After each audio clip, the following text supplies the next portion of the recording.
The space station smelled like rust and fear. Stood in the center of a large room with metal walls and bright lights that hurt her eyes. Around her, aliens of every shape and size walked past, looking at her like she was something strange, something small, something weak. She had been on station for 6 months now. 6 months since the raiders destroyed her transport ship. 6 months since she watched 400 people die in the cold darkness of space. She was the only one who made it to the escape pod, the only one who survived. Now she stood in the Galactic Mercenary Exchange. It was a place where soldiers sold their skills to the highest bidder. Aliens came here to find fighters for their wars, their protection jobs, their dirty work, and needed money. She needed a way off this station. She needed to survive. The broker who ran the exchange was his body was covered in hard shells like a beetle, and he had too many eyes. All of them looked at with disappointment. Human female, the broker said, reading from his glowing tablet. Small body, no machine parts inside her, no training with energy weapons. He made a sound like clicking stones. In his language, it meant he was not impressed. She carries a primitive cutting tool. Heard laughter. It came from all around her. The mercenary captains who had come to buy fighters thought this was very funny. A human woman with no guns, no armor, no technology. What use was she? Her hand moved to the worn wooden handle at her hip. The axe had belonged to her grandfather. Before him, it belonged to his mother. Before her, it belonged to her grandmother who had carried it across an ocean on old Earth, long before humans went to the stars. The wood was hickory, smooth from generations of hands holding it. The blade was steel, simple and strong, kept it sharp enough to split a hair. "It is called an axe," she said. Her voice was quiet but steady. A huge alien stepped forward from the crowd. He was covered in green scales with arms as thick as tree trunks. He stood 8 feet tall and carried weapons that glowed with dangerous light. On his hip, a small device hummed with power. It was a shield generator. It could create a wall of energy that stopped bullets, plasma, anything fast enough to hurt. "Human," they said, "we fight with plasma lances. We use gravity hammers that can crush metal like paper. We wear armor that costs more money than your whole planet makes in a year." He pointed at her axe and laughed. "What good is a stick with metal on it?" Looked up at him, she did not look away. "It has kept me alive this far." More laughter filled the room. The aliens thought she was joking, or crazy, maybe both. But one captain did not laugh. His name was OK, and he led a mercenary company called the Ironclad. He was also, with dark blue scales and old scars on his face. He had been fighting wars for longer than had been alive. He had seen many strange things in the galaxy. And he saw something in this human's eyes. It was not fear. It was not hope.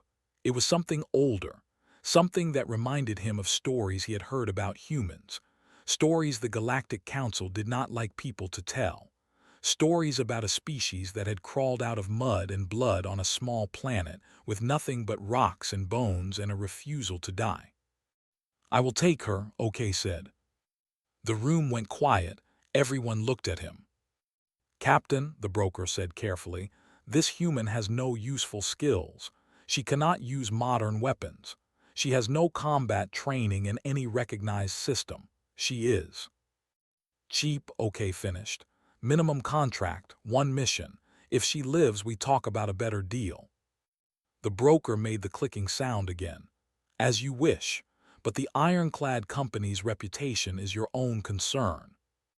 Picked up her bag. It was a small military duffel, worn and faded. Inside was the axe, a stone for sharpening it, and some clothes. Nothing else mattered. Nothing else had survived with her. She followed Captain OK out of the exchange. The other captains watched her go, still laughing, still shaking their heads. A human with a primitive weapon. She would be dead within a week. The walk to the Ironclad Company's ship was long.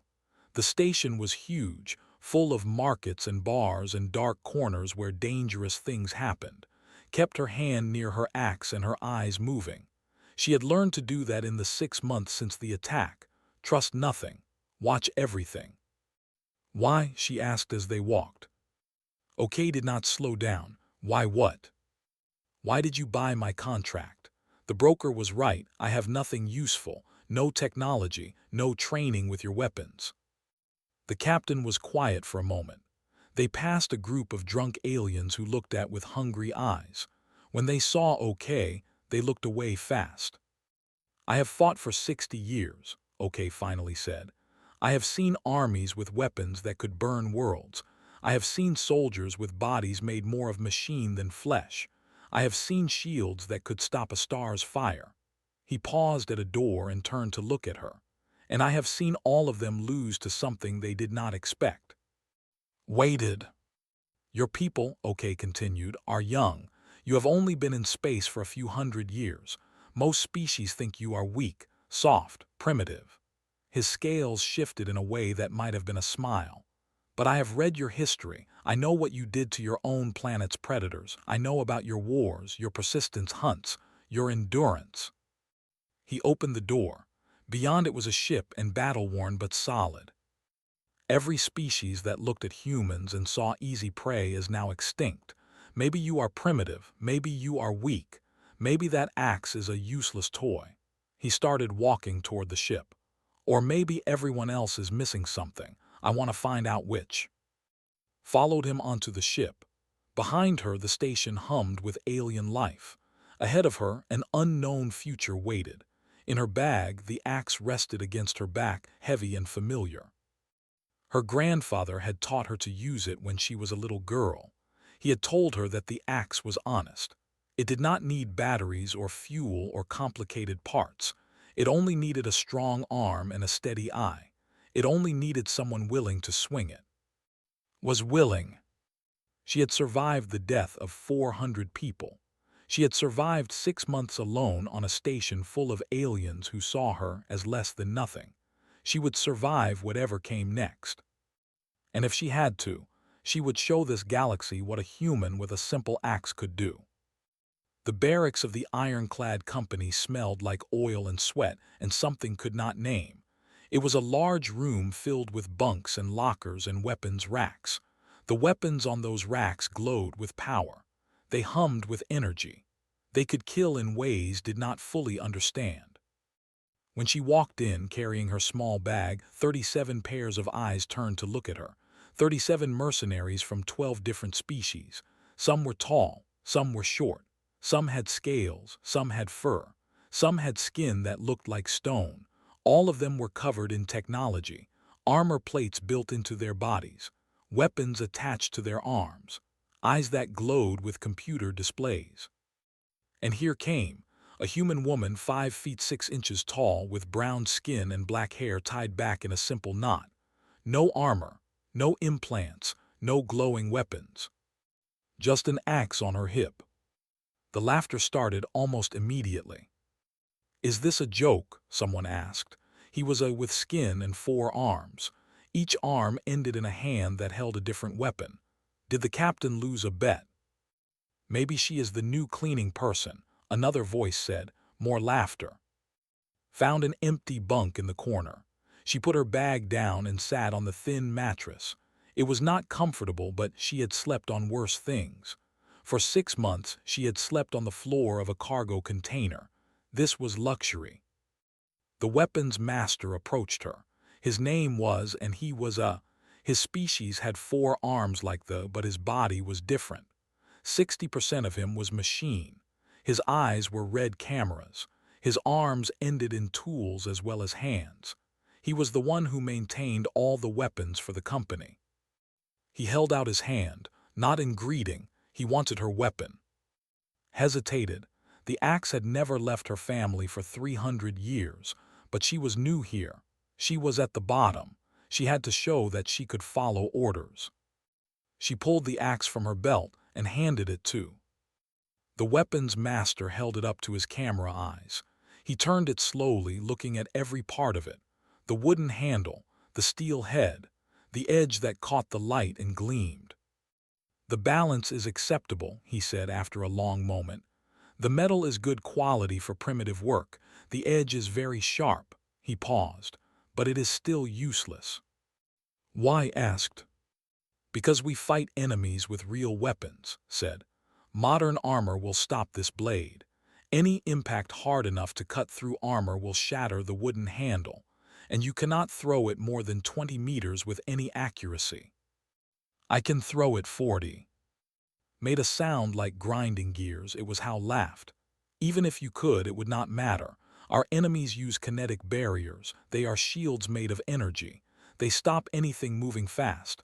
Bullets, plasma bolts, missiles. Your axe would bounce off like a toy.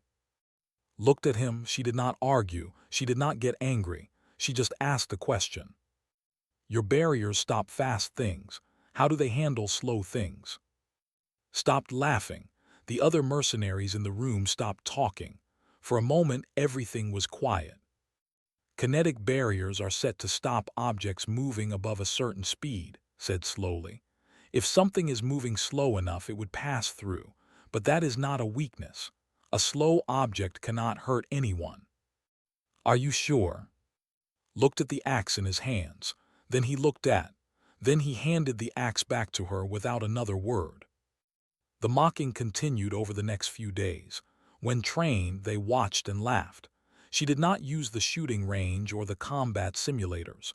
She found an empty cargo bay and practiced throwing her axe, over and over, at different distances, at different angles, at moving targets she made from old crates. She also ran. Every morning before anyone else was awake, she ran through the corridors of the ship, not fast, steady. Her grandfather had told her about this too. Humans were not the fastest animals on Earth. They were not the strongest, but they could run longer than almost anything else. They could chase prey for hours, for days, until the prey collapsed from exhaustion. Persistence hunting, it was called. Humans did not need to be fast. They just needed to never stop. One night, Captain OK found her in the cargo bay. She was sharpening her axe, running a stone along the blade in long, slow strokes. The sound filled the empty room like music. The others think you are crazy, he said. Maybe I am. She did not look up. The stone sang against the steel.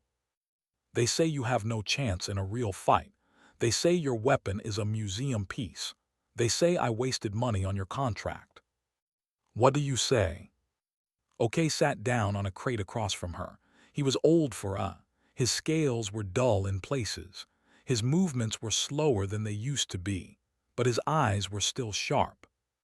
I say that your people have been underestimated before, he said. I have read your history. You came from a planet that tried to kill you in 100 different ways. Heat, cold, disease, predators, other humans, and you survived all of it. Kept sharpening. The rhythm was soothing. It reminded her of home. You started with nothing, OK continued. Sharp rocks, pointed sticks, no claws, no fangs, no armor, just your brains and your hands and your refusal to die. He paused. And now you are here, in space, spreading to 1,000 worlds, while the species that tried to hunt you are all gone. We are good at surviving, said simply. You are good at more than that. OK leaned forward. You are good at finding the gap, the weakness, the thing that everyone else misses. That is why I hired you, not because of the axe, because of the mind that uses it. Finally looked up. And if I fail, if I die on the first mission, then I was wrong. OK stood up. But I do not think I am wrong. I think you are going to surprise everyone. I think you are going to show this company something they have forgotten. What is that? That technology is not everything. That sometimes the old ways still work.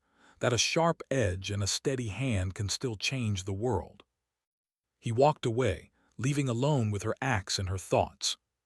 She ran the stone along the blade one more time. The edge caught the light. It was ready. She was ready too.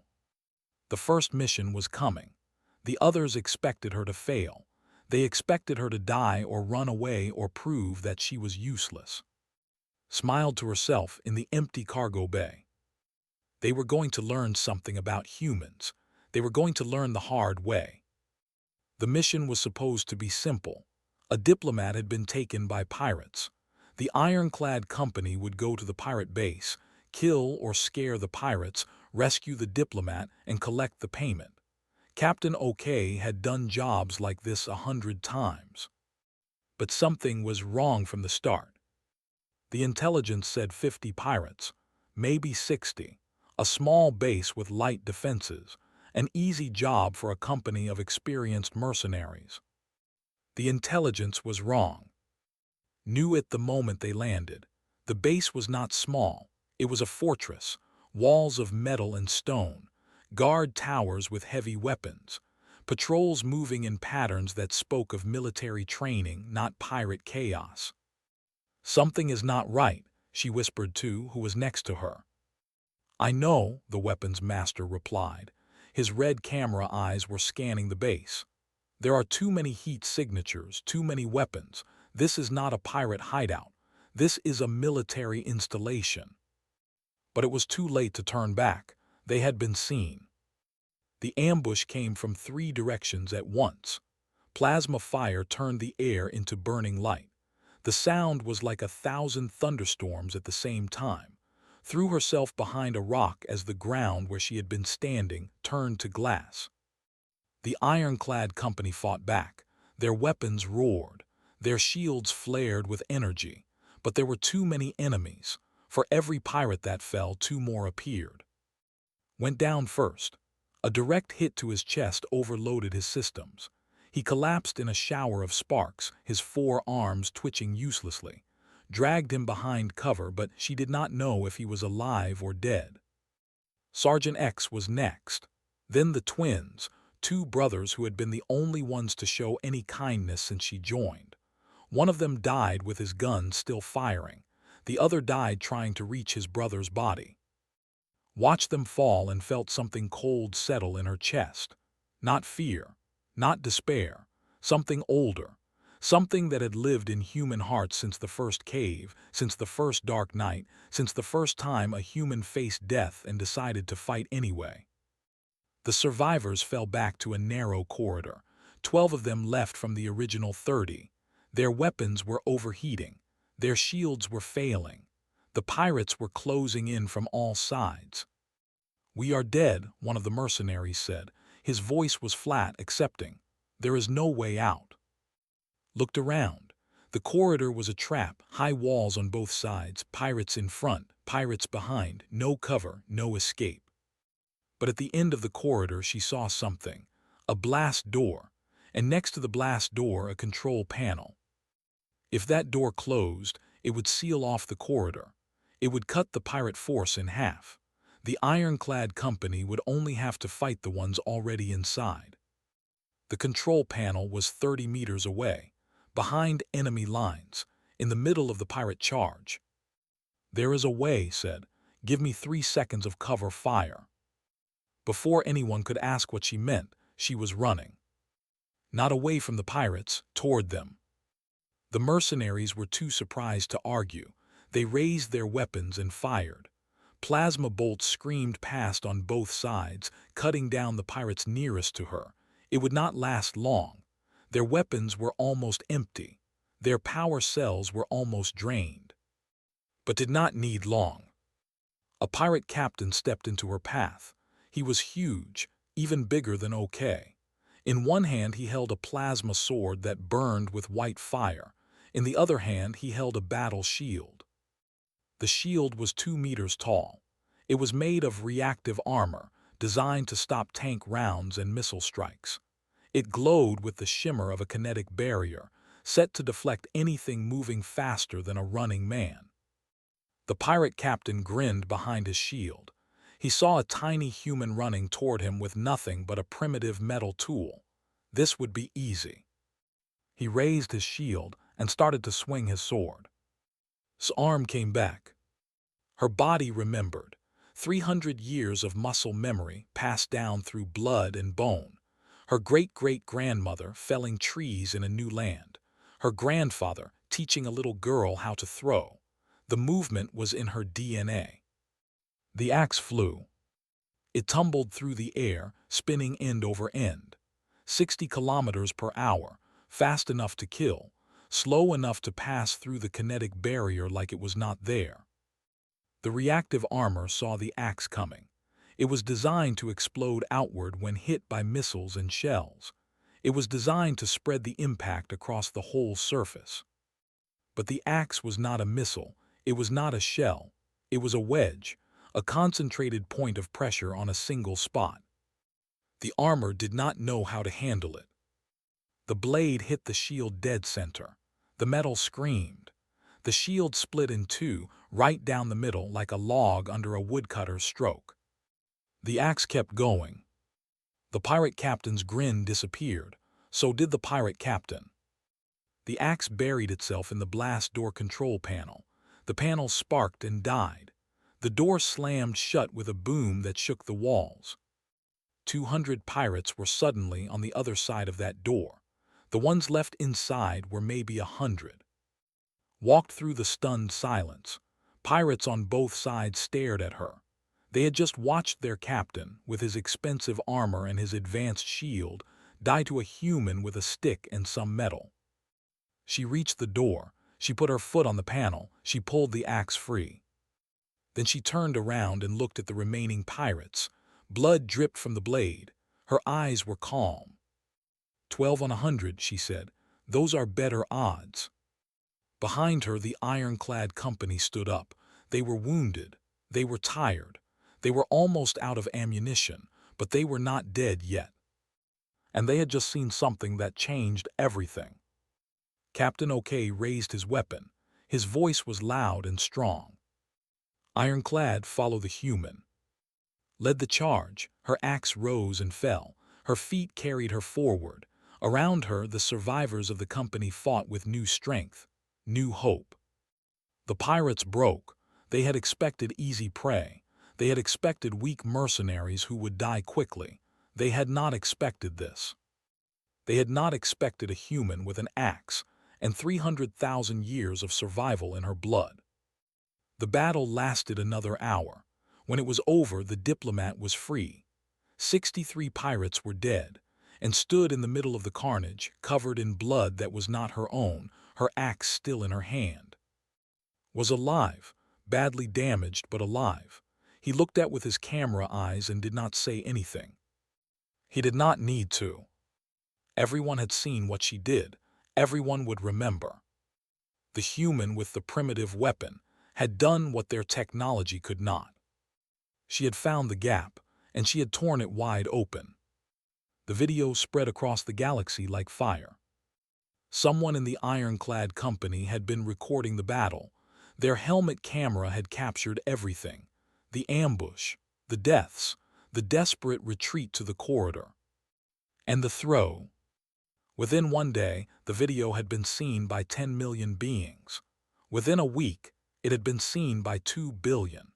Every species on every world watched a small human woman throw a primitive axe through a kinetic barrier and split a battle shield in two. The video was slowed down. It was analyzed. Scientists and weapons experts studied every frame. They measured the rotation speed of the axe. They calculated the angle of the throw. They examined the edge geometry of the blade. They wrote papers about it. They gave presentations at military academies. They tried to understand how something so simple could defeat something so advanced. But they were missing the point. Understood this when she watched the video herself, alone in her quarters on the ship. She had not watched it before. She did not need to. She had been there. But now, seeing it from outside, she understood what scared them. It was not the technique. It was not the physics. It was not the axe. It was her face. As the axe left her hand, was smiling. Not the smile of someone enjoying violence, not the grimace of battle rage. It was a calm smile, a satisfied smile, the smile of a carpenter finishing a table, the smile of a farmer bringing in a harvest, the smile of someone doing exactly what their people had done for 300,000 years. Throwing, killing, surviving. It was in her DNA, and the galaxy could see it. 1 month after the mission, Captain OK called to his quarters. The room was small and simple, maps on the walls, a desk covered in papers and tablets, a window that showed the stars outside. "Sit," he said. Sat. OK poured 2 glasses of something dark and strong. He pushed one toward her. She took it but did not drink. "The Galactic Council has made a decision," he said, "about humans." Waited. "They have labeled your species as a threat species." "We were already on some lists," said. "The hegemony has been watching us for decades." "No, you do not understand." OK drank from his glass. "Not a potential threat, not a species to monitor, a threat species, active category, the highest level of concern." Felt something cold in her stomach. What does that mean? "It means every intelligence service in the galaxy is now watching you. Not just you personally, all humans, everywhere." OK set down his glass. "There are only 4 other species with this label.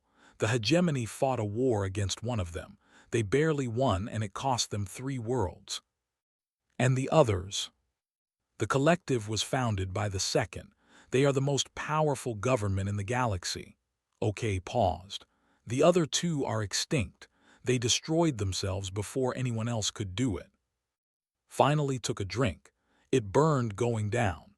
"So we are now in the same category as galaxy-conquering empires and extinct superspecies." "Yes." "Because of one thrown axe." "Because of what the axe represents." OK leaned forward. "The other species on the list all had one thing in common. They could not be controlled. They could not be predicted. They found ways to win that no one expected. They broke the rules that everyone else followed." Thought about this. Outside the window, stars burned in the darkness, billions of years old, trillions of miles away. And somewhere out there, entire governments were now afraid of her people. "What happens now?" she asked. "Now everyone wants something from you. The hegemony will try to recruit you. They want your skills on their side. If you refuse, they will try to kill you. The collective will watch and wait. They never act quickly. The smaller powers will try to use you however they can." "And you?" OK smiled. It looked strange on his scaled face. "I hired a human with a primitive weapon when everyone laughed at me. Either I am the captain in this sector or I still want to find out which." Over the next few months, the ironclad company changed. Word of the battle had spread. New recruits came, drawn by the legend of the human with the axe. They were good soldiers, skilled and experienced, but they did not come for the captain or the company's reputation. They came to fight alongside. The survivors of the original mission treated her differently now. Rebuilt and repaired, studied her axe with new respect. He asked her questions about its design, its balance, its history. He did not try to improve it with technology. He understood now that the power was not in the metal. Other species in the company started training with simple weapons, not to replace their guns and plasma swords, but to add to them. They learned that sometimes the old ways still worked, that a knife could go where a laser could not, that a club could break what a shield could stop. Became more than a soldier, she became a symbol. But symbols attract attention, and not all attention is good. One evening found a message on her personal tablet. It was encrypted, sent through channels that should have been impossible to access. The message was short. "The hegemony has noticed you. We would like to talk. Refuse and we will talk anyway. The choice of how is yours." Deleted the message. She did not tell anyone about it. But that night she sharpened her axe for a long time. The stone sang against the steel. The edge grew sharper and sharper. War was coming. Not the small wars of pirates and mercenaries. Something bigger.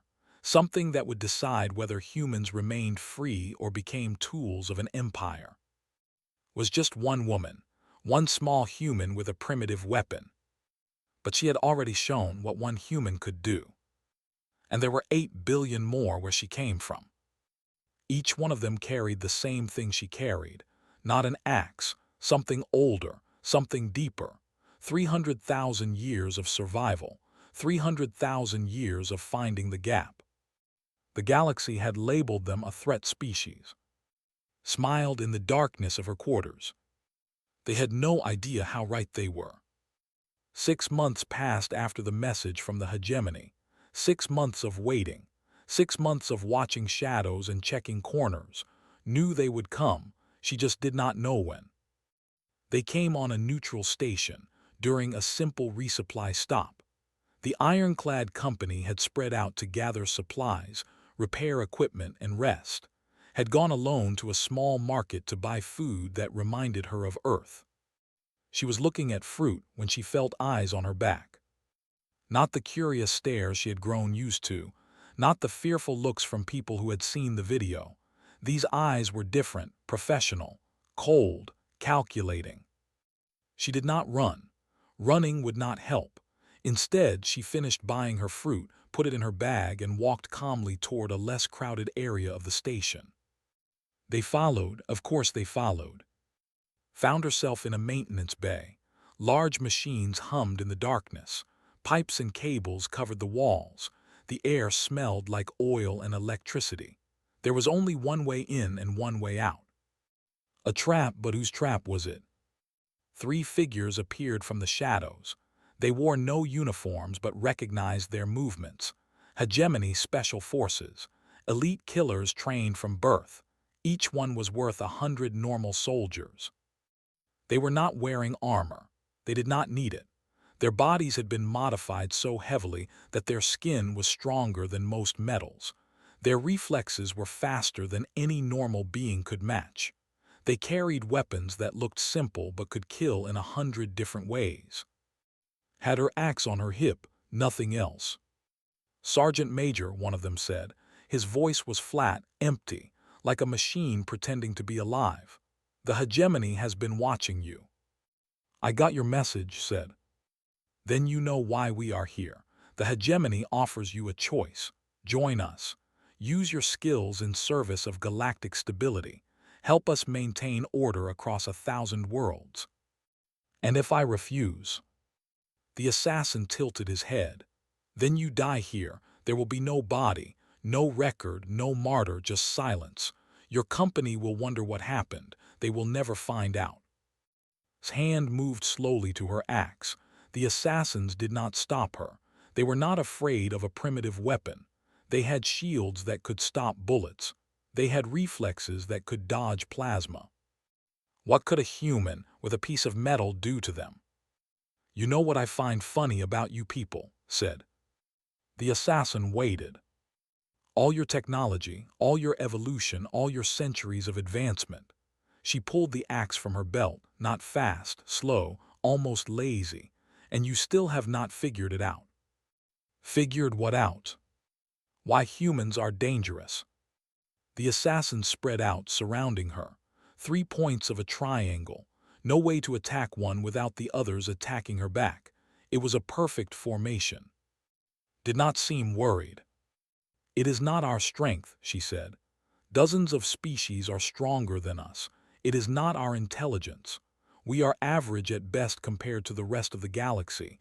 It is not even our stubbornness, though that does help. She shifted her weight. Her body remembered the position, ready to throw. It is that we are generalists. Every other species in this galaxy specialized. You became fast or strong or smart. You built better tools, better weapons, better shields. You found one thing and became the best at it. Her arm came back. But humans, we just did everything. Badly at first, then better. We hunted and gathered and farmed and fought. We used rocks and sticks and steel and fire and atoms. We never stopped trying new things. The assassins raised their weapons. And somewhere along the way, said, we learned something important. She threw the axe. Not at the assassins, at the wall behind them, at a maintenance panel covered in warning signs and blinking lights. The assassins were confused for just one moment. Why would she waste her only weapon on a wall? Then the panel exploded. The maintenance bay was part of the station's atmospheric system. The panel hit controlled the emergency vents. When it broke, the vents opened. Air rushed out into space with a roar like a dying animal. The assassins stumbled. Their cloaking fields, powered by delicate electronics, went crazy in the sudden chaos. Their neural disruptors, designed for precision work, flew from their hands and disappeared into the void. Had grabbed a support beam with one hand the moment she threw. She held on as the air pulled at her body. Her other hand reached out, waiting. The axe came tumbling back toward her, carried by the rushing atmosphere. She caught it like shaking hands with an old friend. The emergency activated 30 seconds later. The vents sealed. The roaring stopped. Let go of the beam. She stood in the middle of the maintenance bay, axe in hand, breathing hard but steady. The three assassins were on the ground. The sudden decompression had knocked them unconscious. Their advanced bodies could survive vacuum for short periods, but they could not fight while their brains were starved of oxygen. Walked over to the lead assassin. He was starting to wake up. His eyes opened and found her standing above him. "The best weapon is not the most advanced," she said. "It is the one they do not see coming." She left them there, alive, conscious, humiliated. Within a day, the hegemony their kill order. Not because they felt mercy, because they did the math. Every assassin they sent would face the same problem. A human who refused to fight their way. A human who found the gap they did not know they had. The cost was too high. The risk was too great, was not worth it. But the story spread anyway. The assassins talked even though they were not supposed to. Other hegemony agents heard. Other governments heard. Soon, everyone knew. A human had beaten 3 elite killers without throwing a single punch. Became more than a legend. She became a lesson. A philosopher wrote about her years later. His words were carved into monuments and taught in schools across the galaxy. Advanced species build better shields. Humans find the gaps. Served with the Ironclad Company for 30 more years. She never upgraded to energy weapons. She never modified her body with technology. She just kept sharpening the same axe her ancestors had carried across oceans and stars.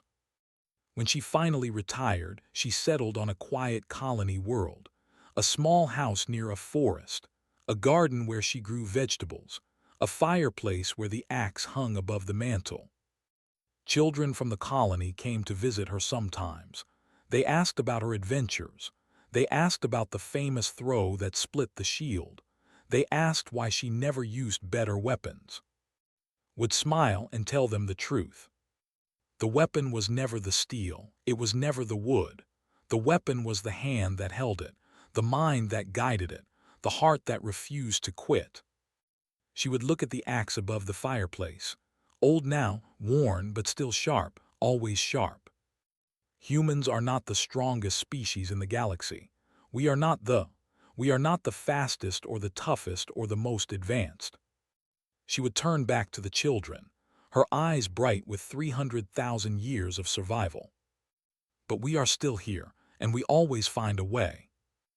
Outside her window, the sun set over the colony. New stars appeared in the darkening sky.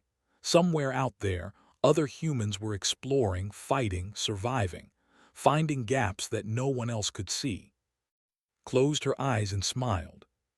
The throw heard across the galaxy had started something. It had reminded the universe what humans could do. And the universe would never forget.